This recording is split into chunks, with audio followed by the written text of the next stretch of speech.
Salut, c'est Shep. Hello, c'est AO. Salut, c'est Portinou. Bienvenue dans cette nouvelle SDA JCE TV. Aujourd'hui, nous avons pris une grande décision sur la SDA JCE TV. On s'est dit, on fait une petite chaîne bien gentille, de temps en temps, on fait une petite blagounette limite, etc. Mais maintenant, on assume, on fait du putaclic, du putain de putaclic.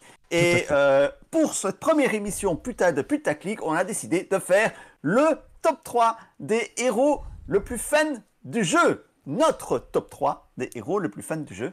Et donc, nous allons Non, chacun... le top 3, Shep. Le top 3, si vous n'êtes pas d'accord avec notre avis, c'est vous qui avez tort. Voilà. Ok, oui, t'as raison, effectivement. Oui. Voilà. Nous, on a le droit d'avoir chacun notre top 3. Assume, Voilà. Shep. Tu joues au jeu depuis quand? 2011. Voilà. Il n'y en a pas beaucoup. Hein. Donc, tu sais. Toi, Voilà. tu fais partie de ceux qui sachent. Je sache. Et nous trois, nous sachons. Ouais, nous Voilà. sachons très bien. Alors, c'est Portinou qui est le maître de cérémonie pour cette partie. Moi, je fais le guignol comme d'habitude. Donc, vas-y, Portinou, comment on organise ta Je affaire? propose de commencer tout de suite avec la carte numéro 3 de AO, la troisième carte la plus fun du jeu selon AO. Et je te laisse AO nous en parler. Et Homer. Pourquoi Homer? Parce que je connaissais la liste de Shep. À la base, moi, j'avais Sylvebarbe. Mais je savais Mais quel que Shep spoiler, arrête de mais me c'est pas spoiler, possible. arrête Mais de me quelle spoiler. clé de ce Oh, pays. non, c'est vrai. Mais enfin, on a dit que c'était du putaclic. On n'a pas dit que ça devait être qualitatif. Le deuxième ne va pas vous surprendre. Ça, c'est pour la suivante, ça. C'est pour la suivante. Ah, putain. Non, et Homer, pourquoi Homer? Parce que je trouve qu'il est un petit peu à contre-courant. Et j'aime beaucoup. Mais alors, et Homer, peut-être pas de base, mais quand tu l'attaches son cheval, hein, je ne sais plus son nom d'ailleurs à son cheval, à lui. Pierre Ardent.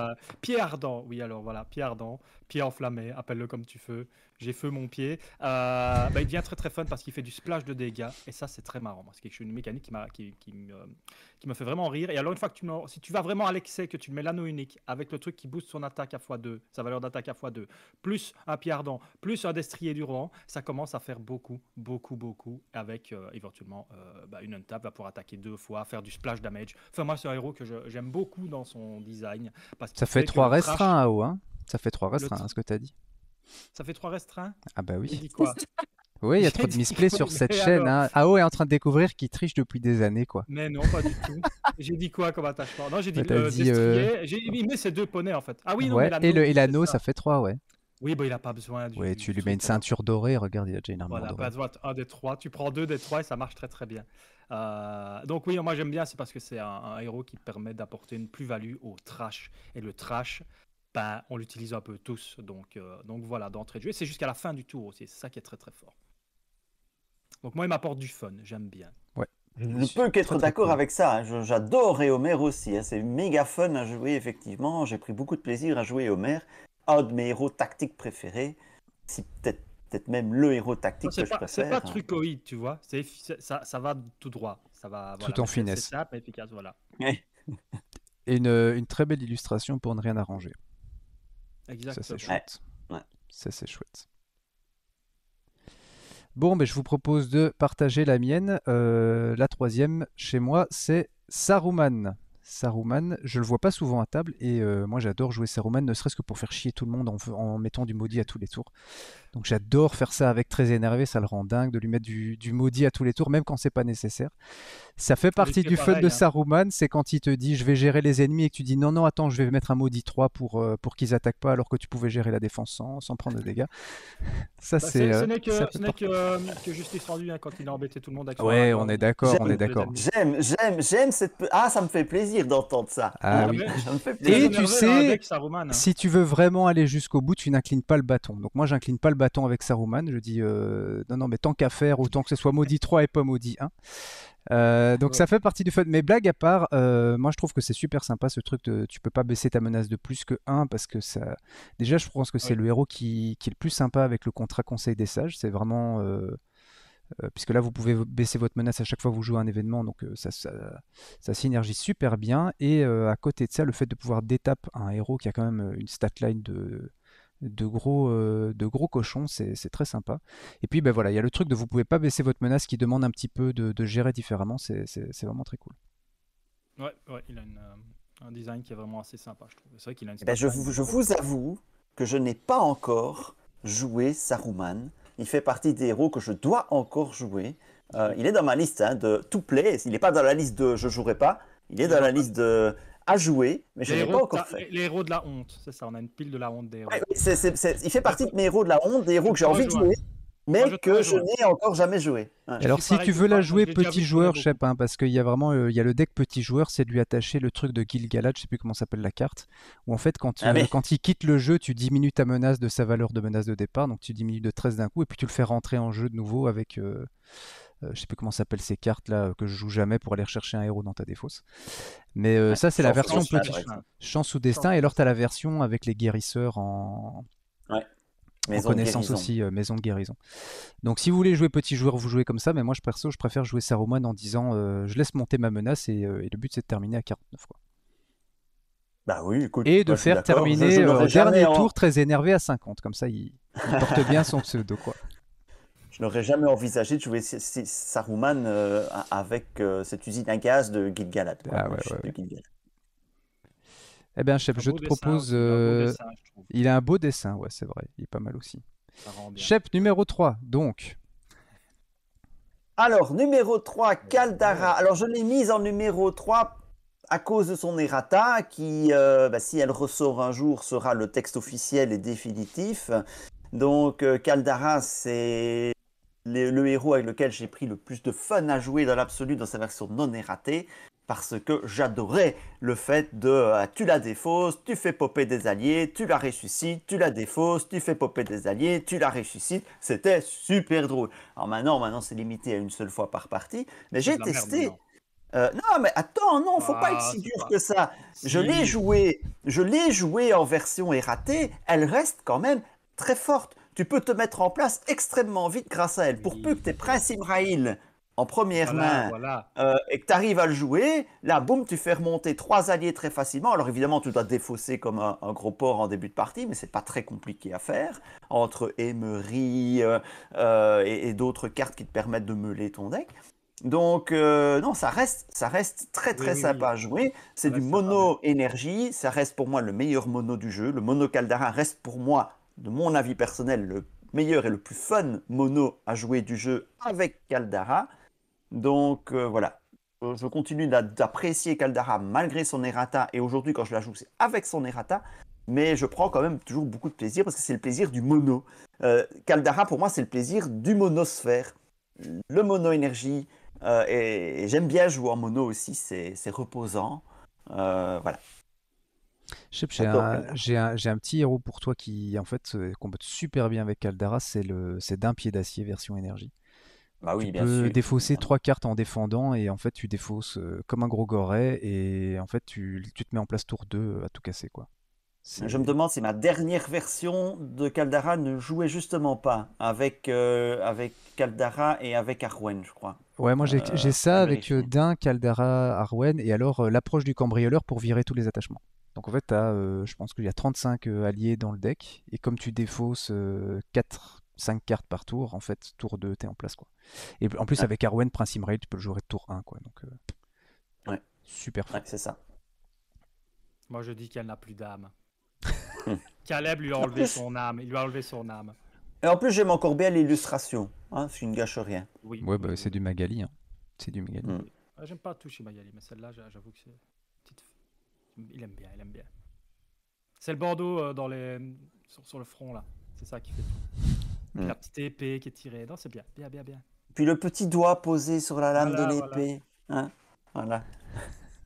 C'est la délicatesse. C'est fort, mais c'est délicat, voilà. C'est fort, mais c'est délicat. Mais on va passer à la version de Dao avant que ça dérape. Oui, parce que remonter 2 alliés de la défausse... Le deuxième va vous surprendre. On peut très vite partir dans des scénarios. Donc ça, passons au numéro 2. Je vous connais, oui. Ah, voilà. Erestor. Regardez, on retrouve le doigt, là. Le doigt, c'est toute une affaire de doigt. Le dernier, je suis pas sûr qu'on retrouvera le doigt. Mais ouais, non, Erestor, pour moi, c'est un des héros les plus fun du jeu. C'est complètement à l'inverse de tout ce qui existe. Tu dois défausser ta main tous les tours. tu as 4 cartes tous les tours, tu as 10 cartes quand tu commences la partie. C'est complètement... quand on l'a vu arriver, on s'est dit « What non, mes TSV, qu'est-ce que je vais faire sans mes TSV? Ils vont me servir plus à rien. » Mais en fait, c'est très très fort. Et il a été maintenant, très rapidement, une fois qu'on a un peu trouvé ce qu'il pouvait apporter, il est à la base de tous les decks Flash qui arrachent le jeu. Il est à la base de mon deck Panzer. Et à la base, avant ça, c'était le Panzer, mais avec Bérégon 1, avant que le 2 arrive et qu'on se rende compte que le 2, il faisait encore plus le café. Et vraiment, c'est un héros qui est... faut l'essayer pour comprendre ce que ça fait comme plaisir de jeu. Il y en a qui aimeront pas parce qu'ils n'auront plus le contrôle sur ce qui se passe dans leurs mains et à la fin du tour, il faudra qu'ils défaussent tout. Mais c'est une façon de builder qui est différente et que j'apprécie beaucoup, moi, personnellement, pour des stats qui sont, stats de rôdeur, mais qui font le café parce que lui, il a globalement assez facile d'utiliser ses stats différemment, en fait. Il peut avoir accès à la lumière de Valinor, il peut avoir accès à de l'untap comme ça. Et donc, il est sympa, Erestor. Moi, j'aime beaucoup. C'est vraiment un de mes héros préférés. Il est super fun et il est super fort, moi, je trouve. En fait, c'est un truc, c'est un héros où... allez, ça y est, on fait du putaclic. Hein. Si tu n'aimes pas Erestor, c'est que tu ne sais pas builder un deck. Mais blague à part, c'est vraiment c'est un héros qui te fait peur, c'est un héros avec lequel tu devrais essayer de builder parce que ça va te faire passer un cran en termes de deck building, je pense. Et puis tu vas te rendre compte qu'en fait tu t'en sors sans TSV. Oui, Alex, on peut jouer sans TSV, Alex. Coucou, tu joues Alex. sans tes Gandalf furtifs également, parce que tu vas pas mettre Gandalf furtif dans des classes, parce que tu vas peut-être piocher Gandalf d'un tour et que tu auras le furtif de l'autre tour. Donc ça ne t'apporte plus rien du tout de les avoir. Par contre, tu vas regarder plein d'autres cartes en disant ouais, mais il y a moyen de faire un truc avec ça. Toutes des cartes qui coûtent rien, que tu vas pouvoir faire profiter les amis, éventuellement si tu joues à deux. Moi, Panzer a été complètement revu comme ça pour faire de Bérégon le défenseur de la table, ou en tout cas soulager énormément la table. Et après, il y a eu des itérations où à deux joueurs, il était plus, mais il gérait toujours pas le combat au niveau de l'attaque. Il laissait ça aux copains. Par contre, il gérait toutes les défenses. Mais pareil, je repense au deck où, très énervé, il a fait un deck où il stuff Aragorn très très vite, qui partait de ça également. Donc Aragorn 3 était stuffé à une vitesse incroyable. Et pareil avec les flash TE, c'était pas rare de voir tour 1, 5, 6, des fois 7 ou 8 flash, TE rentrant en jeu. Et donc voilà, mais ça t'apprend à jouer autrement. Et ça, voilà, ça reste très fort. Alors en édition révisée, pour l'instant, il est encore un petit peu frisqué à jouer, il est un petit peu timide, mais je vous invite quand même à tester. Moi, j'ai déjà fait une version du Bérégon tactique en édition révisée, et il y a déjà moyen de faire des choses. C'est moins fort, clairement, on va pas se le cacher, parce qu'au niveau de l'untap, c'est pas pareil, mais il y a moyen de faire des choses très très intéressantes, parce que tu as déjà Arwen qui est disponible, en fait, donc Arwen, Bérégon et Restore, tu quêtes déjà à 5, derrière tu as accès au courage inattendu, tu as les attachements à Bérégon qui coûtent moins cher, ça malheureusement il n'y en a pas beaucoup, mais tu as quand même le bouclier du Gondor, donc très vite tu peux te mettre en place tour 1 avec déjà 2 ou 3 défenses sur Bérégon, vu que tu as accès au Lembas en plus, et le bouclier du Gondor, donc il y a moyen de faire déjà des choses très très sympas pour jouer en multi plutôt par contre. Il est très fort avec Erestor. Ce qui est assez extraordinaire avec Erestor, c'est quand on le voit pour la première fois, on se dit c'est un héros de niche. Mais en fait, quand tu regardes la diversité des decks que tu peux faire avec Erestor, c'est juste incroyable. Tu peux faire plein de trucs avec lui. Il rentre super bien en Gondor. Personnellement, en Gondor, c'est du caviar de jouer avec Gondor avec Erestor. Vous allez me dire, il est Noldor. Bande de ronchons. Moi, je mets que des... C'est le seul perso qui n'est pas Gondor de tout le deck. J'ai pas pensé et il t'accélère la sortie des Gondor de manière absolument hallucinante, quoi. T'as des Gondor partout, tour 2. J'ai déjà joué avec Erestor, j'ai déjà joué 8 alliés Gondor, tour 1. Tour 1, 8. Tu mets Denethor à côté. Donc, oui, Denethor et Boromir. Denethor et Boromir. Et puis alors, si pour peu que tu touches un UTBH, tu vas avoir 10 cartes en main, donc tu vas bien toucher un UTBH, tu vas bien toucher un héros de l'Anorien, tu vas bien toucher un petit Gondor qui rentre for free, puis une fois que tu en as 3-4, hop, les sentinelles de la citadelle, ça rentre gratuit, et bim, ça peut être la fête en Gondor, et en Noldor, évidemment, inutile de dire qu'en Noldor, il fait le café aussi. Donc voilà. Et je termine ce top 2 de AO par une petite dédicace à FFG. Et FFG, voyez que c'est possible de faire un héros qui pioche 4 cartes par tour et qui t'oblige à défausser toutes les cartes de ta main et qui est bien. Comprendront ceux qui jouent à Marvel Champions. Oui, ceux qui jouent à Arkham aussi d'ailleurs. Aussi, J'ai voulu faire ce personnage-là là-bas, mais ça n'a pas marché. Ah ben Hulk, c'est ça. Marvel Champions, Hulk, c'est ça. Tu pioches 4 cartes par tour, alors que d'habitude, tu en pioches 5 ou 6. Donc, tu n'en pioches que 4 et tu dois tout défausser à la fin de ton tour. C'est juste de la merde. Mais bon, Note voilà. que maintenant, avec ce qui est sorti, Hulk, il devient jouable même en solo. Hein, mais bon, c'est une autre discussion. Oui, on est d'accord. On Ça est reste d'accord un que héros les feux faible. complètes, il devient jouable. Mais ça reste un héros quand même moyen. Ouais. Allez, bah, écoutez, je passe à la mienne. Portez-nous. Moi, j'ai choisi Radagast. Donc, on va faire tous les Istari. Numéro 1, ce sera peut-être Gandalf, on ne sait pas. Radagast, parce que j'adore les decks que ça permet de construire. C'est super fun J'ai vraiment la d'avoir nausée ce en le truc. voyant. Mais enfin, ouais. Ça, c'est Vraiment la parce que nausée en le voyant. c'est parce qu'il a même il a Ah, même barbe que toi, ça, il te ressemble trop, Non, regarde. c'est son sextoy sur le Non, crâne. c'est- Il y a quelque chose. Il essaye de le dissimuler, mais ça ne marche pas. On ne sait pas ce qu'il va faire avec l'oiseau qui est devant. Mais le fait de jouer un deck créature, moi je trouve ça super fun. Alors tu peux le mettre dans un deck aigle, mais moi je l'ai déjà mis dans des decks avec toutes les autres bestioles, les chiens, les corbeaux, tout ce que vous voulez. Et en fait c'est super fun à jouer avec son bâton, et le fait qu'il s'incline pas, en fait il est derrière un défenseur qui est quand même très solide. En combo avec Gwaihir, c'est du caviar, hein, parce que là vous avez deux héros qui sont super forts, et il y en a un qui s'incline pas pour partir en quête, l'autre qui va se redresser alors que normalement c'est supposé être sa grosse faiblesse. Donc j'aime beaucoup, voilà, c'est un petit plus thématique je pense que mécanique, mais j'ai vraiment des atomes crochus avec ce Radagast. Tu vas faire plaisir à Alex. Oui. Parce que Alex, On en a parlé. Ouais.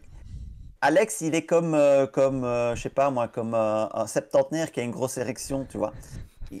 Il a mis très longtemps à l'avoir, hein, ce deck, Radagast, et il est tellement heureux de l'avoir, et ça lui fait tellement plaisir de l'avoir. Et donc, Alex, quand il va voir que tu aimes Radagast, il va en avoir une deuxième d'érection. Ça va confirmer son truc, il va dire « Ah, j'avais raison ». Tu vois, il va être légitime, il va se dire qu'il est légitime. Ouais, d'ailleurs, maintenant, quand tu joues avec Alex, il sort plus que ça. Quand tu joues avec Alex en dehors d'un event, il sort plus que son deck Radagast. Je pense qu'en dans l'after du dernier event, il a sorti Radagast. Sans déconner. Et il a mis du temps à se lever de la table après. Il tourne plutôt pas mal. Hein. En plus, ça fait des decks qui tournent pas mal, Radagast. Ouais. Non, il est sympa. Il est très sympa. Allez, Shep. Ah, mon numéro 2, Sylvebarbe. J'adore ce héros. J'adore le concept d'un héros qui peut quêter à 6 et taper à 7, tour 1, sans condition. Et ça, c'est d'un confort assez exceptionnel. Alors après, évidemment, il faut l'équiper, il faut le soigner, on est bien d'accord. Mais franchement... Regardez, qui est là? C'est pas son nez. Non. C'est pas son nez qui l'a chatouillé, Shep. C'est pas son nez. Il a senti qu'on parlait de lui. Il a entendu, il a senti qu'on parlait de lui. C'est Alex. Alex, il est là. Incroyable. Alors, incroyable. T'es arrivé un tout petit peu trop tard, Alex. L'hommage, il est passé. Donc, il va falloir que tu revisionnes la vidéo. Donc, je disais Sylvebarbe. J'adore le fun de Sylvebarbe parce que il peut quêter super bien si tu as envie. Il peut taper super fort si tu as envie. Et soit dit en passant, c'est pas un mauvais défenseur non plus. Et donc, j'adore construire autour de lui, faire un deck autour de lui qui va le soigner, qui va le détaper. Hein, et donc, c'est super fun. J'adore le confort qu'il m'apporte, en fait, dans ma gestion de jeu. Voilà. Vous avez parlé de moi? Non. Non, pas du tout, non. Non, non. Moi, c'est vraiment par hasard. Je me suis dit, tiens, il y a un truc qui se tourne, je vais aller Tiens, voir. regarde, Alex, on va te donner un petit indice. Tiens, regarde, hop. Je vois rien du tout. Ah, mais oui, il faut regarder l'écran. Quel paye celui-là? Ah, Radagast. Ah, ben voilà, c'est une bonne carte. Ras de la chiasse. On est en train de parler des pires héros du jeu. C'est parce que les joueurs savent pas jouer avec, c'est tout. Ah, punaise. Bon, allez, je vous laisse. Hein. Bise. Salut, Alex. Ciao. C'est vraiment le bistrot ici. Hein. Ah, j'adore. Voilà, j'ai fini pour Sylvebarbe. Trop fun. En plus, l'illustration, elle est très classe aussi. Je pense vraiment qu'on va perdre Porty. Enfin, c'est comment? C'était Porky, Celui qui est venu tout à l'heure. Parce que lui, on ça, dit, c'est moi, va-t'en. Mordi. Non, mais l'autre, comment c'était? Je ne sais plus. Mordi. Voilà. C'était Mordi. Mordi, on va Donc, perdre on fait une petite Mordi. dédicace à Mordi. Voilà. Mordi, tu peux revenir si tu veux. Mordi, il est arrivé, on l'a éjecté. Et Alex, on arrive, on le laisse parler. Enfin, soit, tu as compris. Mais oui, non, Silverbarb, je te rejoins. Il est très, très sympa à jouer. Il va arriver, si je dis pas de bêtises, en édition révisée. Également avec la prochaine boîte, les 2 tours. Prochaine boîte, ouais. Il arrive avec les Et 2 tours. le fait qu'en plus, il y ait déjà Yoret dans les packs, ça va être très, très bien pour l'aider à se mettre en place. Parce que je pense qu'il n'y avait pas eu Yoret. Quand lui arrivait en édition révisée, ça allait être compliqué de le jouer. Ah oui, ça allait être très compliqué ça. Mais là, tu vas la taper 3 fois dans ton deck et ça va être très très sympa. Moi, je l'adore jouer, mais en mono Silverbarb avec le contrat Bono, il est juste ultra fun à jouer. Il était dans ma liste, puis je savais que tu allais le mettre, et donc je suis reparti sur Eomer qui n'y était pas. J'ai vraiment hésité entre les deux, parce que je joue beaucoup plus souvent Silverbarb, parce que c'est un deck qui est monté à la maison, et avec lequel je m'amuse énormément. Et vraiment, ouais, très très fun. Je te rejoins. C'est différent comme mécanique combat, parce que tu peux pas lui attacher ce que tu veux, vu qu'il n'a pas accès aux restreints. Et donc tu dois gérer ça autrement, tu gères ça avec les dégâts, avec du soin, avec des points de vie en plus, et c'est vraiment, vraiment, vraiment un plaisir à jouer. On parlera pas de l'illustration par contre, hein. Moi elle me fout les boules à chaque fois que... à chaque fois que je la vois, quoi. Oui, non, pas besoin, pas besoin. Bon, AO, numéro 1. Ah, le top 1, mais je pense la que carte les la gens plus savent, fun du les jeu, gens hein. savent, les La gens carte la sachent, plus fun en du tout jeu. cas, Chap, il sache, Vous pouvez mettre dans les commentaires vos prédictions, hein. C'est une de mes cartes les plus fun. Pour moi, c'est vraiment celle qui voilà, c'est bébé, c'est Beorn. C'est Beorn, hein, voilà, on est d'accord. Attends, parce qu'il y a Shep qui va s'étouffer là. Oui, il a coupé son micro, mais... Vous m'avez pas entendu. Mais non, Beorn, voilà, moi, Beorn, pour moi, c'est un des seuls, enfin, c'est le héros qui a les stats les plus what the fuck du jeu. 10 points de vie, 5 points d'attaque, ne s'incline pas pour défendre. C'est le héros, j'adore jouer ça à des tables de 2 ou 3 parce que c'est certain que c'est lui qui va crever en premier. Parce que tout le monde va te regarder tour 1 et tour 2. Tu sais bloquer avec Beorn. Tu bloques avec Beorn? Ouais, tu sais le bloquer avec Beorn. Alors, tu peux pas dire non parce que tu sais que tu l'as mis pour ça. Et il y a des moments où ça te fait chier parce que tu dis ouais, mais le mec il va crever tour 1. Laissez-moi au moins 1 ou 2 tours le temps de. Voilà. Il est plus là pour soulager clairement. Mais j'adore ce héros. Alors forcément, les gardes d'honneur qui sont déjà dispo aussi. Mais lui, il est pas dispo en révisé, hein, je pense, Beorn. Non. Malheureusement, c'est une grande perte parce que vraiment, il est sa fun. Moi j'adore. C'est vraiment un de mes héros préférés. C'est un ours en plus, donc voilà. Et donc voilà, moi c'est vraiment un des personnages que j'adore, complètement à l'envers de tout ce qui existe. Et j'ai toujours bien aimé tanker et tanker pour des personnes à plusieurs à table, donc à 2 ou 3. Et voilà, il a vraiment un card design que j'adore, qui est vraiment super fun. Et derrière, tu peux attaquer, tu peux défendre et puis mettre une grosse tarlache à 5. Donc c'est très fun à jouer. Moi j'adore, je kiffe. J'avais envisagé Beorn dans ce top 3 fun, hein, j'avoue. Il était dans les candidats. Je ne l'ai pas mis, mais franchement, j'adore Beorn aussi. Tant en solo qu'en multi, hein, parce que je trouve qu'en solo, il te soulage sur les premières phases de combat. Et moi, j'ai toujours apprécié la façon dont il te soulageait sur les premières phases de combat. C'est une façon de builder différent encore à nouveau, ouais. Mais il a l'avantage par rapport à des autres héros qui, eux, resteront en vie plus longtemps, de pouvoir directement derrière mettre une grosse tarlache à 5. Donc... non, c'est vrai qu'il n'est pas subtil pour un sou, hein. Tu lui attaches rien, il est immunisé à tout, mais c'est rigolo quand même. Est-ce qu'ils sont sortis Oui, je pense qu'elles sont. Tu as quand même encore les gardes d'honneur pour le maintenir un petit peu plus longtemps. Les gardes d'honneur, effectivement, tu as les gardes d'honneur qui vont t'embrouiller, il n'y a pas grand-chose d'autre. Moi, je sais que je mettais des zen pour le soulager un petit peu, les zen qui tankaient bien, mais tu mets des petits trash de temps en temps pour le soulager un peu. Et derrière, par contre, oui, clairement, il va pas quitter, il va rien faire, il va faire que défendre, se prendre des mandales, ne pas pouvoir les soigner et attaquer à 5. C'est les seules choses qu'il va faire, mais moi j'aime beaucoup ces restrictions, justement. C'est déjà pas mal. Et alors, il y avait un deck qui tournait très bien avec lui. Moi, j'avais fait avec Bifur, je ne sais plus qui était le deuxième héros. Je pense que c'était du connaissance également. Et j'ai joué à fond sur les maisons de guérison. En fait, je ramenais Beorn en vie. En fait, j'essayais de le cycler. Il mourait, je le ramenais. Il mourait, je le ramenais. De la pile de... Mais est-ce que tu as le droit de faire ça parce qu'il est immunisé aux effets des cartes joueurs? On a le droit de le ressusciter? Oui, parce que il a été faqué officiellement qu'une carte dans la défausse a un texte inactif dans sa boîte de texte. Quand on a faqué ça officiellement, j'ai répondu, mais alors, on peut pas jouer Glorfindel, ni Lumière Elfique, ni Seigneur de l'Eldar depuis sa défense. C'est exactement ce que je disais. C'est ce que j'ai répondu. Étonnamment, on m'a pas su trouver un argument qui pouvait justifier le fait que ces trois-là pouvaient jouer. Si, c'était écrit sur la carte. Mais si la carte est inactive, si le texte est inactif... Mais tu vas avoir une FAQ, tu vas avoir un ruling, ça ne vaut que pour les héros. C'est parce que c'est Beorn, c'est parce qu'il est, parce qu'il est Beornide. Voilà. Si tu lui enlèves ça, le coco, il n'est pas nom de Dieu, quoi. D'accord. Ouais, il est très sympa en tout cas. Et pour une fois, Ouais. l'illustration est très sympa Oui, et c'est pas du Magali Villeneuve. Ça fait oui, partie des d'accord. illustrations non Magali Villeneuve qui sont vraiment les plus sympas, je trouve. Bon, la mienne. La mienne. Aldir de la Lorient. Ah, bah ouais. J'adore. J'adore Aldir de la Lorient. C'est tellement vicieux, c'est tellement jouissif de tuer les ennemis sans se faire engager. Shep, tu as vu tourner mon deck que j'ai appelé le deck en plein dans le dos, hein, avec Aldir et Legolas.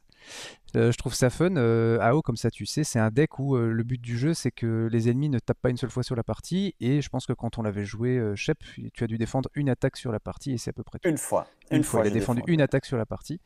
Donc c'est super sympa à jouer. Tu C'est builds qui le autour. troisième larron? J'ai mis Eowyn pour garder une menace très basse. Eowyn tactique. Il va y avoir un peu de Euh, caractère même. Et les armes, Bah, j'imagine. en fait, je l'ai dit à Shep, hein, je quête à 4 et c'est tout ce que je fais sur la partie. Je quêterai à 4 pendant toute la partie. Et tu Mais tues tes ennemis. c'est surtout pour avoir deux héros tactiques et avoir une menace qui reste très basse pour ne pas se faire engager. Je l'ai testé Ouais, avec aussi Legolas, tu dois mettre quand même pas mal de marqueurs sur le lieu actif aussi. et avec Legolas, tu mets pas mal de marqueurs, quoi. Donc c'est un deck qui tourne bien, c'est très sympa, ça marche super bien en duo. En solo, évidemment, ça tient pas la route une seconde. Mais en duo, c'est super sympa. Et voilà, moi, la capacité d'Aldir, je suis vraiment amoureux J'aime beaucoup aussi, de ouais. ce truc-là. C'est super sympa. Je sais qu'il y a. C'est un des héros avec qui on build le plus en. Je sais plus si c'est Vagabond Gris ou Pèlerin Gris, j'oublie toujours. Enfin, le truc où vous pouvez avoir qu'un seul Oui, héros parce que du coup, vous Ouais. êtes à oui, 9 en Vagabond Gris. menace. Et Pèlerin Gris. voilà, et alors là. Alors vous ferez jamais engager de la partie, c'est super sympa aussi. Mais voilà, moi je le joue comme ça, en deck entre guillemets normal, et c'est vraiment un héros que je trouve hyper sympa. Ouais, j'aime beaucoup le Ça donne design aussi. vraiment cette idée de canon de verre où vous êtes fragile, mais vous allez quand Ouais. même mettre des énormes dégâts, quoi.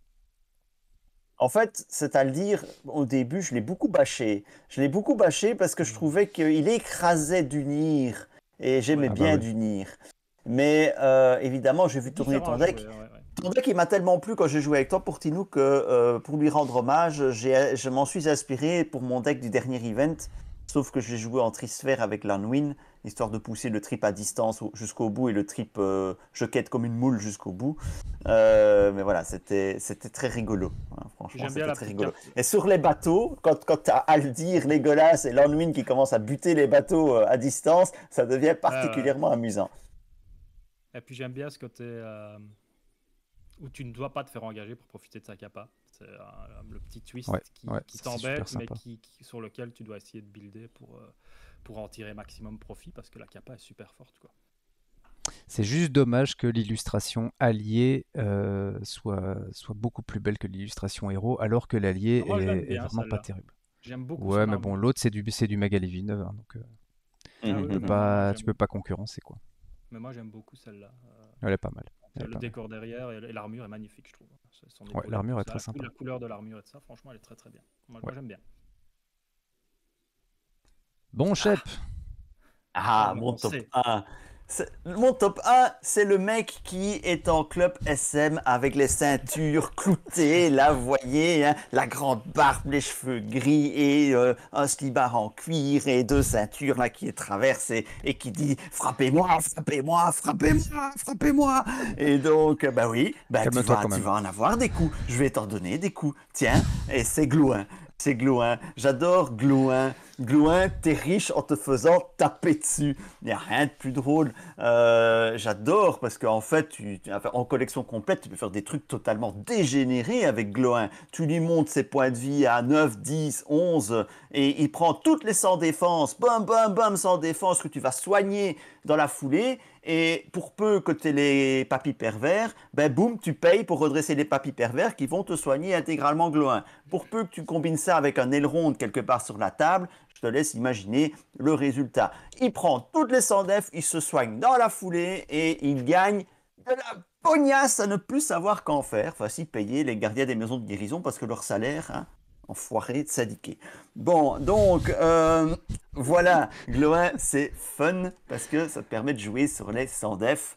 Et ça, c'est le gay. Parce que j'ai toujours trouvé que la 100 def, c'était une arme stratégique redoutable, mais à double tranchant. avec Glow 1, c'est plus qu'un simple tranchant une fois que tu l'as équipé. Alors oui, c'est Très vrai, quand ça peut même, usiner un Shep, gaz à que monter, tes deux héros préférés, c'est quand même deux héros qui ont besoin de se faire taper des dessus. dégâts. Hein, donc, Oui, c'est ça. oui, c'est les héros qui Il aiment manquait prendre plus que des Ghibli. dégâts. je Il n'en manquait dirai plus pas Ghibli ou plus, quoi. Frodon. Mais ça révèle quelque va voir chose tout ça avec. sur le personnage. Hein. Voilà. Il aime bien se faire taper dessus. J'en J'ai dirai pas peut-être une plus. idée, tiens. Glow 1, Gimli Donc, tactique, Frodon énergie et Sylve Barbe. Je pense qu'on a les 4 sphères. Tu pourrais nous faire un deck 4 héros avec ces 4-là. Bon, ta menace, tu l'oublies. Hein. Mais avec les d'amitié, frappez-moi. frappez-moi. Ah, ça peut Donc, être rigolo. Ça peut être Gimli, rigolo. Glow 1, Frodon, Attends, Sylve parce qu'il Barbe. y a Je sais pas quelqu'un dans combien ça fait de menace. Je pense que Sylve Barbe et Frodon, t'es déjà à 20, 29 Ah ouais. ici. Et il manque qui? Il manque Gimli là. Combien Gimli? 10? Il est à 11. 9, 11. 11. Il est à 11, ouais. Ouais, ok. T'es 11. à 40. Ah, tu te démerdes hein, derrière. Mais... Moi, je connais quelqu'un dans ce Bah, le but, salon c'est de se faire taper. qui aime les défis à la con comme ça. Et franchement, tu vas nous le chauffer là. Tu vas nous le chauffer dans la semaine. Il va nous Je pondre un pense deck que je vais faire un avec truc ces comme cartes-là. ça. Ouais, Mais je t'en vais avais faire un déjà truc un, comme toi, ça. Shep, duo avec Sylve Barbe et Glow 1, je me rappelle. On avait Oui, joué en à ça. fait, pour la genèse de cet amour pour Glow 1 et Sylve Barbe, c'est lors d'un draft day, un draft day, j'avais pioché en draft, enfin non, c'était même au hasard, c'était pas un vrai draft, c'était on piochait nos héros au hasard. J'avais pioché Glow 1 et Sylve Barbe en même temps. Et c'est là que j'ai eu une espèce de révélation en jouant les deux et en me disant, oh, mais non seulement en plus ils combattent pas trop mal ensemble. Et du coup, après j'ai construit un vrai deck collection complète Glow 1 Sylve Barbe et je me suis éclaté avec. C'était très drôle. Le Glow 1, truc c'est quand que même j'ai vu, potentiellement Shep, qui casse complètement le jeu, je me rappelle plus exactement de toutes les cartes qu'il y a dedans, mais c'est effectivement un truc avec Glow 1, Sylve Barbe, et je me demande si c'était pas Elrond le troisième. Et ça joue Ouais. avec Ouais. le fait de transférer les dégâts de Sylve Barbe sur Glow 1 et de soigner Glow 1 avec le papy pervers. Et en fait, comme tu redresses le papy pervers en dépensant des ressources, au final, comment dire, tu gagnes plus que ce que tu dépenses. Et donc, tu gagnes Oui, 30 oui, ressources c'est par ça, tour, un ouais. truc comme ça. Tu gagnes 30 ressources Oui, par oui, tour, tu c'est gagnes complètement plus. absurde, quoi. derrière, tu mets les cartes tactiques ou machin. Si tu Ça peux n'a les aucun jouer, sens, hein. augmente ton attaque selon Gagner 30 ressources. ressources par tour, c'est plus pour Oui. le... Oui, c'est potentiellement complètement dégénéré. C'est potentiellement le meilleur générateur de ressources du jeu. Hein. Ah, pas potentiellement, hein. Oui, 30 mais ressources pas par tour... potentiellement, mais usine à gazement aussi, quoi. Oui, Mais il faut voilà. avoir l'utilité derrière, on est d'accord. Ça n'a Mais aucune pour le utilité, fun, mais voilà. apparemment, tu peux vraiment cycler ça de manière complètement débile, quoi. Ouais, on est dans le fun ici, hein, donc voilà. Oui, mais je te rejoins, il est très très fun à jouer. Bon, ben Mais voilà, messieurs. évidemment, le côté fun de Glow 1, c'est aussi quand tu tentes l'attaque sans def et que t'es pas en place, ou que tu te tentes une attaque Ah, c'est comme défendue et que t'es Gimli, pas à en part que place, Gimli a 5 points de vie, tu vois. et que l'effet d'ombre te met le dégât de trop là. Ouais. Et là, tu regardes ton portefeuille, tu fais ah bah ça va être compliqué. Ça va être compliqué. Tu as été trop greedy. Tu as creusé trop profondément. J'en ai eu quelques défaites comme ça aussi. Mais note que ça, blague à part, ça fonctionnerait pas mal avec Beorn au final. Hein. Parce que tu mets Beorn et Glow 1, tu fais une sans def, et si jamais tu te prends une trop grosse mandale, tu la mets sur Beorn, quoi. Ça pourrait être une manière de le builder. Hein. Oui, bien sûr. Et puis Beorn, de toute façon, derrière, il tape à 5. Mais... Safe. Ouais. Parce que sans def, pour rappel, hein, pour ceux qui visualiseraient pas, les dégâts de la sans def, tu choisis après à qui tu les attribues. Donc, tu n'es pas obligé de dire c'est ce héros-là qui va les prendre au moment de l'attaque. C'est après, à la fin, au moment où il faut assigner les dégâts, tu les assignes à un héros de ton choix. Donc, si c'est trop pour tuer Glow 1, boum, ça va sur Beorn, qui lui en a 10 de points de vie. Moi, je Donc, pense peut être une manière de non, faire. c'est pas un héros, en tout cas en révisé, c'est pas un héros qu'on doit voir beaucoup au table. Peut-être dans les decks nains, c'est pas impossible. Mais Ah, non, avec c'est le sûr. pack de tours qui va arriver avec les attachements, je sais pas si les breuvages end sont. Oui, il y a les Breuvage breuvages End, Ents, il y a le breuvage breuvage Ents, ça va End, changer, ça va changer la Ça va vie, lui ouais. donner un petit coup de peps, hein, je pense. Une fois Ouais, que ça va t'auras lui un changer end la vie, table. quoi. Je pense vraiment qu'il y a peut-être possibilité à ce moment-là de commencer à faire un deck Sylve Barbe, Glow 1, quoi. Qui sera En collection complète, breuvage end plus bien conservé, le Glow 1 t'as même devient une très carte très en vite bleu, là, intuable. Hein. c'est pas une pipe quelque chose, tu as une carte en bleu qui te permet de rajouter un point de vie et d'aller chercher un truc dans ton Oui, deck. oui, je sais plus Très, laquelle très c'est. fort. Moi je la joue dans mon mono Sylve Barbe, parce que tu peux jouer une carte de n'importe quelle sphère une fois par tour, payer pour une carte avec le contrat mono héros. Bah, c'est très très fort, hein, Sylve Barbe, il monte à des points de vie, tu passes les 10 quoi. Donc Glow 1, il y aura moyen de faire pareil je pense. Mais déjà à partir du moment où tout le monde a 7 ou 8, je pense qu'il y a moyen d'être relativement safe et de faire quand même énormément de ressources. Derrière, c'est ça le truc qui est compliqué, je trouve. Bah, c'est peut-être le plus compliqué. Ces ressources-là, il faut que tu les utilises pour quelque chose. Il faut les dépenser, Faut les effectivement. dépenser, ouais. Faut les Je me dépenser. rappelle, Chef, le scénario où on a fait un scénario avec toi où c'était vraiment c'était ce truc trop greedy et en fait on meurt parce qu'il y a trop de ressources que le scénario jouait sur les ressources qu'on avait sur les personnages. Des flammes dans la nuit. Voilà. Des flammes dans la nuit avec la traîtrise qui dit augmentez de 1 votre niveau de menace pour chaque ressource contrôlée. On a perdu comme ça. Shep, il jouait en stop ou encore, il dit mais non, elle va pas sortir. À ce moment-là. Elle va pas sortir, j'attends encore un tour. Evenepoel, à fond dans le guidon. Ah ouais, non, très très bien, Gloire. Très fun. Ben voilà, il en restait un, il en restait pas. Non, c'est tout. Non, on a fini. Ah bah voilà. C'est la liste officielle des héros les plus fun du jeu. Voilà. Sur le site il n'y en a pas FFG. d'autres. C'est ça. Les autres sont juste chiants à jouer. Voilà. C'est ça, exactement. Et nous, on sache tout ça. Nous, on sache. Voilà. Merci d'être Si venu. vous pensez sachoir aussi, mettez des petits pouces vers le haut. Dites-nous qui vous pensez sacher dans les commentaires. Et même plus fun que ceux que nous sachons. Ouais, ça nous permettra de savoir qui on doit bannir du Discord. Voilà, exactement. Donc, voilà, aussi. Allez, voilà. Merci à tous. Si vous aimez nos vidéos putaclic, abonnez-vous, comme ça vous ne les manquerez plus et vous les reconnaîtrez facilement parce qu'il y a putaclic sur la miniature. Allez, salut. Il n'y a que des pouces vers le haut sur sa vidéo. Tu peux pas mettre vers le bas.